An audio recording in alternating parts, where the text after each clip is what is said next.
Assalamualaikum warahmatullahi wabarakatuh. Perkenalkan, nama saya Doni Lapolo, kelas 3F1. Di sini saya akan menganalisis kebutuhan perangkat lunak dan rancangan modelnya menggunakan DFD. Di sini saya menggunakan aplikasi kasir pada kedai martabak manis.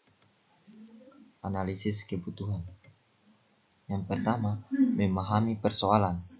Setiap kedai, khususnya kedai martabak manis, memiliki aktivitas perputaran uang yang cukup kompleks di dalamnya, di mana para karyawan harus pandai-pandai mengatur transaksi di dalamnya seperti penjualan atau bertransaksi, menghitung uang, kembalian, dan lain-lain, serta membuat pembukuan data transaksi untuk diberikan kepada pemilik kedai.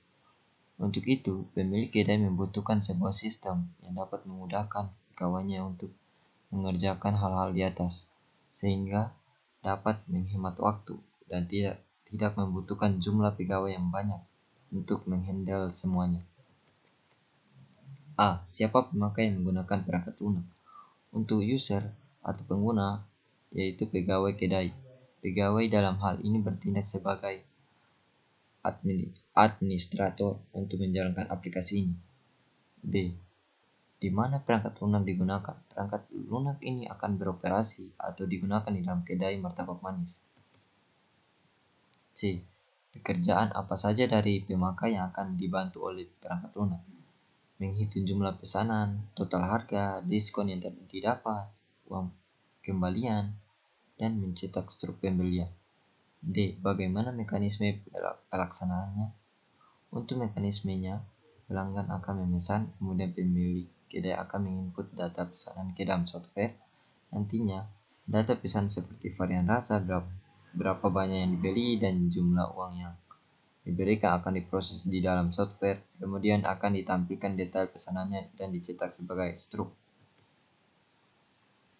Yang kedua, mengidentifikasi kebutuhan pemakai. A. Fungsi apa yang diinginkan pada perangkat lunak? Fungsi yang diinginkan yaitu fungsi aritmatika untuk menghitung jumlah pesanan, uang kembali, dan lain-lain.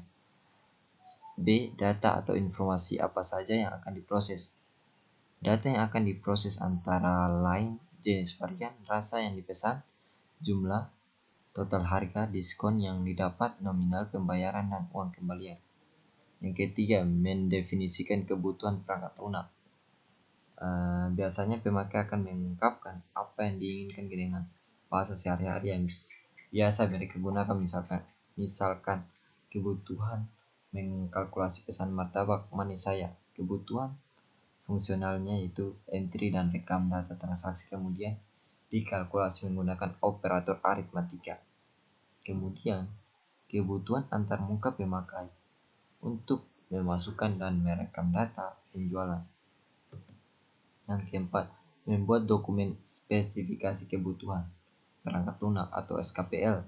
Dokumen ini dibuat untuk menyatakan secara lengkap apa yang dapat dilakukan oleh perangkat lunak, termasuk deskripsi lengkap semua antarmuka yang akan digunakan. SKPL adalah pernyataan resmi tentang apa yang harus diterapkan oleh pengembang sistem.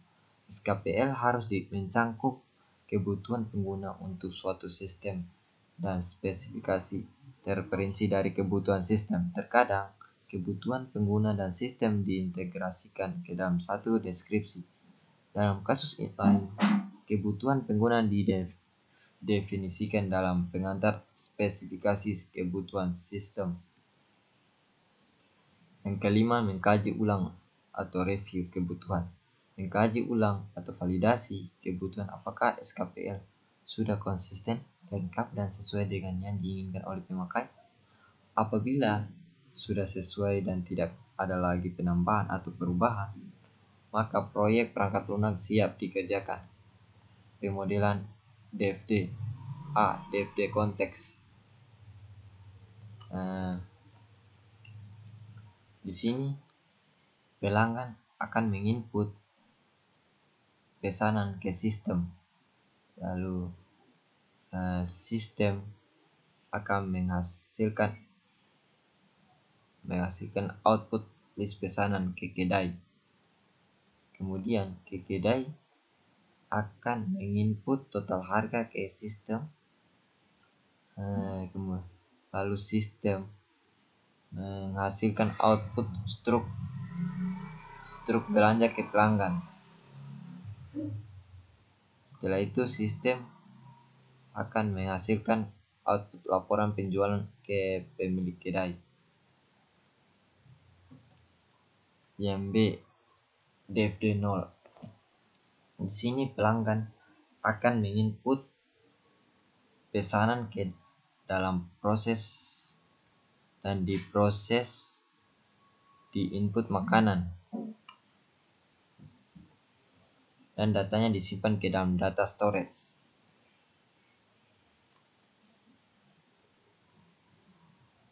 Dari proses input menghasilkan output daftar pesanan ke kedai martabak manis. Lalu dari kedai martabak manis akan mengkalkulasi daftar pesanan di dalam proses kalkulasi. Kemudian disimpan di dalam data storage penjualan.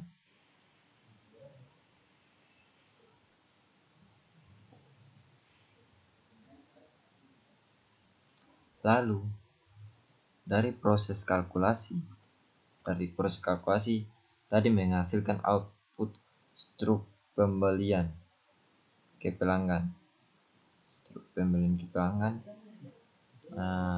Data dari data storage pesanan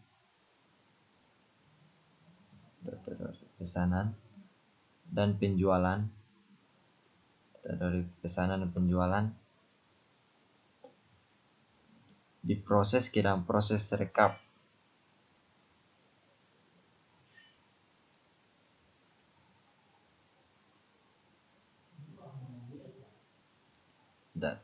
Dan dari proses tersebut menghasilkan output data pesanan dan penjualan ke pemilik kedai.